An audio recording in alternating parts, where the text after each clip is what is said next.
je ne vais jamais négocier de la même façon avec un Canadien ou un Québécois, avec un Américain ou avec un Européen. C'est complètement différent, même dans l'approche définitivement que tu vas faire.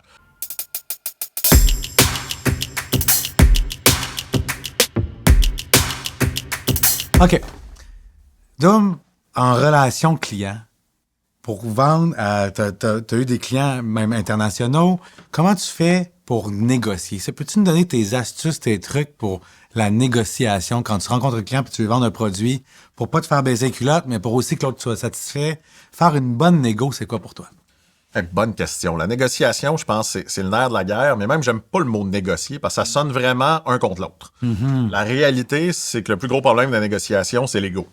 C'est deux personnes qui veulent gagner, tirer la couverture de leur bord, puis qui vont tous les deux être déçus à la fin de ça, définitivement. Puis encore une fois, la négociation est tellement différente aussi en fonction du profil de qui t'as devant toi. Je te donne un exemple, je ne vais jamais négocier de la même façon avec un Canadien ou un Québécois, avec un Américain ou avec un Européen. C'est complètement différent, même dans l'approche, définitivement, que tu vas faire. Le gros problème qu'on essaye de vendre, souvent, on essaye de vendre des fonctionnalités. On essaye de vendre des attributs. Donc, on dit, mon produit, grosso modo, il va te permettre de faire ça. Ce qu'on veut dire, c'est comment je vais faire économiser aux gens. C'est comment je réussis à faire qu'ils comprennent qu'en me donnant 100 $, il va en générer 1000. Il va sauver du temps. Il va réussir à être plus productif. On va augmenter ses ventes. Donc ça, c'est très, très important dans la négociation. C'est d'être capable de, première chose, dire, ça vaut quoi ton produit? Pourquoi tu l'aurais? J'achète, par exemple, un jus entre un autre jus. C'est quoi l'avantage que j'ai? C'est peut-être l'aspect de dire, ce jus-là est mieux pour la planète et donc, ça va me donner mieux ma conscience environnementale. Par contre, l'autre jus est la moitié du prix. Donc, c'est de dire, est-ce que je préfère le prix ou la conscience? Donc, il faut aller sur nos attributs produits. Puis, on vient sur la valeur. Un bon exemple, on est sur une négociation en ce moment et on sait que notre prix est un peu élevé et qu'il va falloir le baisser pour gagner la vente. On baisse pas notre prix. On fait de l'échange. Ce qui veut dire qu'on a dit au client, on va baisser notre prix de 20 à 30 %, ce qui est quand même important. En échange, tu vas accepter de faire 2 vidéos pour nous, témoignages. Tu vas nous référer des clients, puis on le met dans le contrat. La réalité, c'est que là, il n'y a pas l'impression que je baisse mon prix juste parce que j'étais trop cher. Je baisse mon prix parce qu'on fait un échange. Quelque chose. On y donne quelque chose, définitivement. Donc, ça va avoir de la latitude. C'est une bonne pépite, là. C'est une bonne pépite. Vous pouvez commencer votre prix un peu plus haut, mais en égo, faites pas juste le descendre. Dites, OK, je suis peut-être prêt, mais en échange, peux-tu faire ça?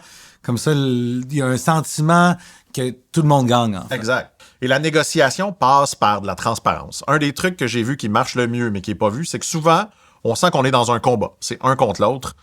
Très, très transparent dans la négociation. C'est ce qui paye le mieux.